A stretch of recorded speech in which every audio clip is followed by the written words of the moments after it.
everyone. Welcome back to the Prophetic News, my Pot Smokers Bible channel program, which is designed to keep you up to date on how the current situation in the news reflects biblical prophecy and how it's being fulfilled before our eyes. And today's episode is dealing with the current state of the United States government, the Republican Party, the Democratic Party, the experiment in self-government that has been played out over the past 200 odd years, and which is now at the point of catastrophic failure, because the Republican Party is breaking apart. And if it does not break apart, that would be worse for the United States of America, because the party of Trump, the Republican Party,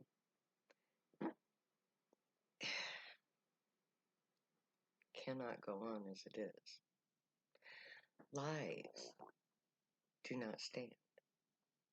You cannot live on a lie and maintain it for any period of time without truth and reality getting in the way, which is exactly what is happening with the Republican Party. You see, the Republican Party, the grand old party of white supremacists these days, because that's about all that's left of it. It used to stand for something, but it doesn't anymore. Now it only stands for Donald Trump. And this commission that is being fought over right now is one of those final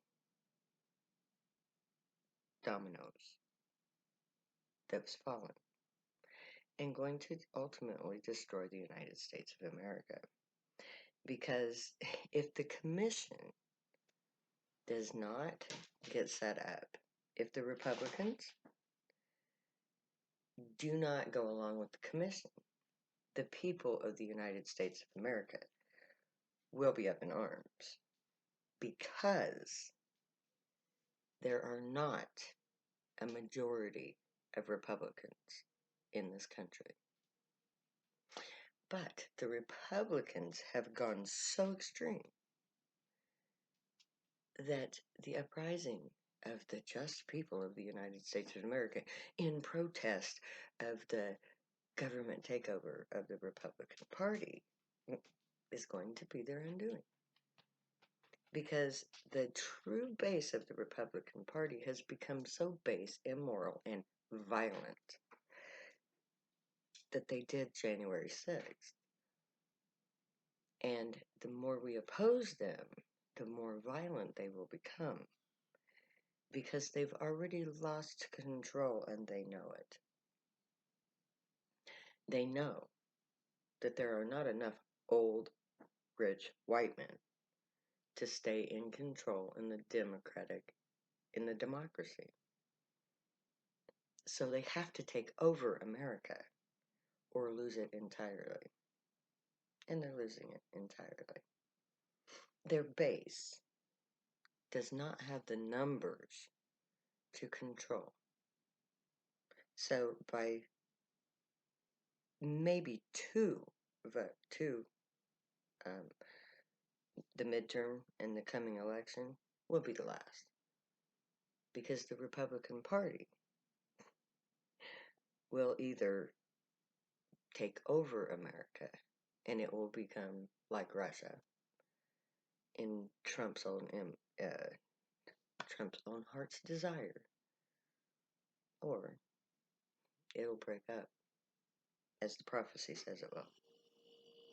Because all of the righteous people in America, all the people who truly want to govern themselves, will realize that it's not working. And it can't work with the Republican Party as it is. So, they will walk away. Because, according to prophecy, they find something better. A new nation called Zion. That is where we're at. America is dying, and the nation of Zion is being born. Democracy is a failed experiment because it is too easily corrupted by things like money, corporations, lobbyists.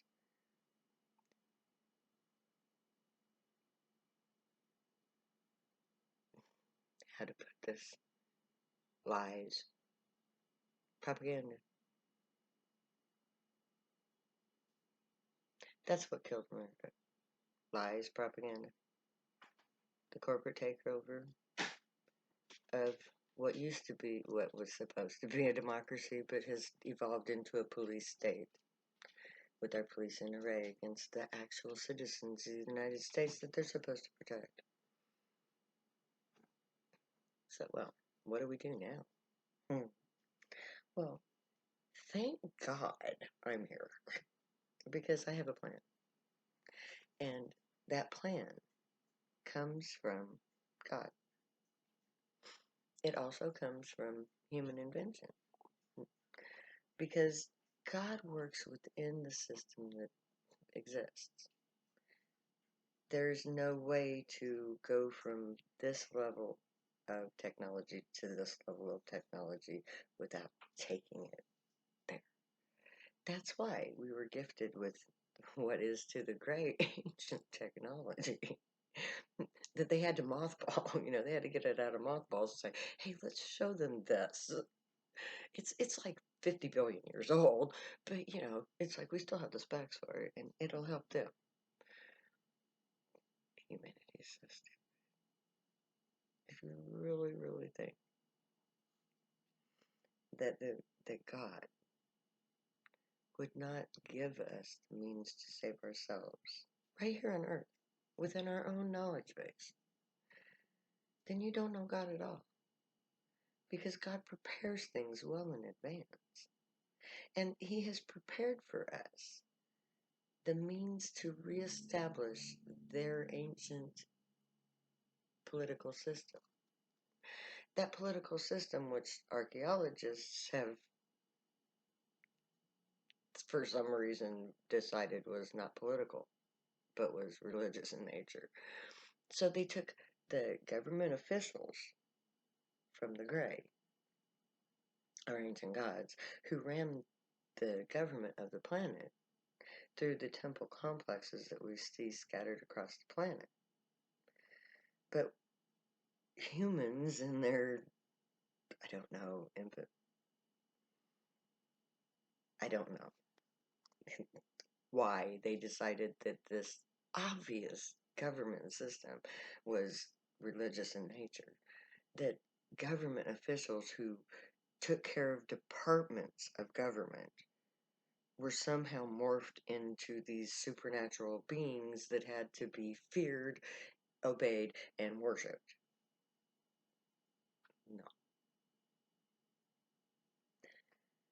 That is what has got us to global warming, public dissent, and a failed democracy. The ancient archaeological evidence, if you look at it without a religious context, it becomes very evident what it was. Each temple was a government facility.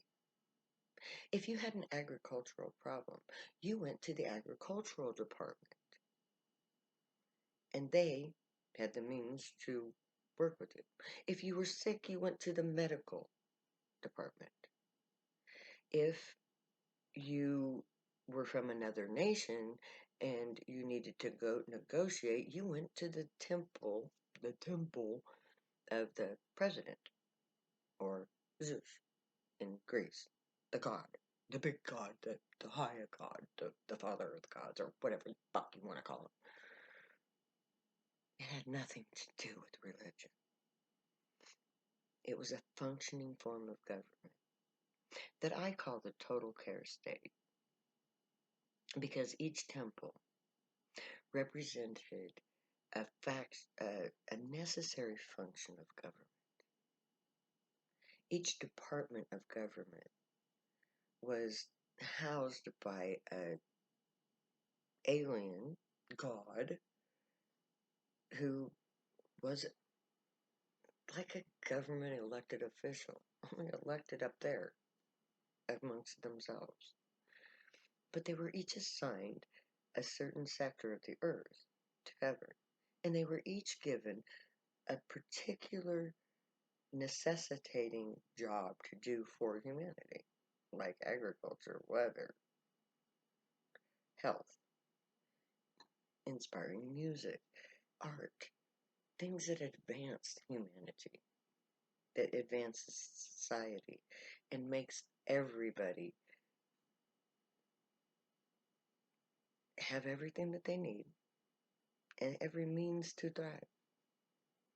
And we see this evidence of this in the most ancient archaeological regions, where there's populations that just suddenly vanish, but that these city-states were well organized and well run.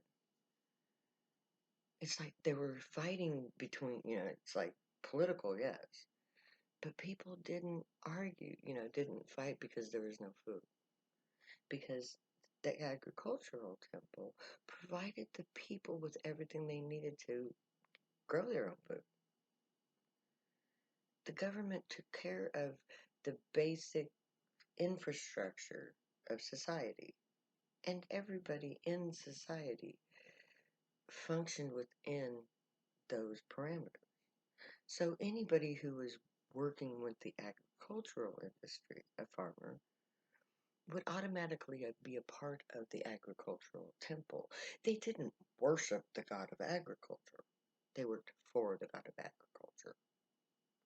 So everybody in society belonged to one or more temple organization, what we would call a guild. Like I said, everybody having to do with agriculture was a part of the agricultural temple guild. All the doctors were taught through the temple of medicine. You went to a temple to learn how to serve in that function of government. That's what our ancient government form was. It's all inclusive. Every person in every state governed by that temple was provided for because they all cooperated in the government. They each had a job to do that was a part of the government function, so that the lowly crop farmer was a part of the guild that fed everybody on the planet because they were all interconnected. So every person, even the lowliest farmer, was an equal portion, had an equal portion in government because each person had a job within a temple, and that temple provided them with their needs through the temple complex, because the temples work together. So that if somebody in the temple, the medical temple, had needed construction done, they would simply call the construction temple, the builder's temple, the architecture, whatever you want to call that temple, and then the work would be done, because they had the right to call upon them for everything they need. So it's all interconnected. Each temple complex in the archaeological evidence illustrates the same basic units of government. Look into it. I think it'll surprise you. And this knowledge comes from my studies of human things and my prayers and conversations with the Most High God of Israel. So, may the Gray watch over you, guide you, protect you, keep you from all harm, teach you right from wrong, and may you be worthy of them. May your thoughts, words, and deeds reflect your truth, good and light, the unicorn way. Find your joy and pursue it, and make that your guild choice. When we get to Zion, our big camp out, when we meet God, if you use drugs, stay happy and high. You belong to the guild or the priesthood. And believe me, I know, I wrote 2 books about it. I am the Zion of the Most High God of Israel. the prophet foretold in the 54th chapter of the book of Isaiah, and I've come to set my people free. And I never say goodbye. Some may say later now.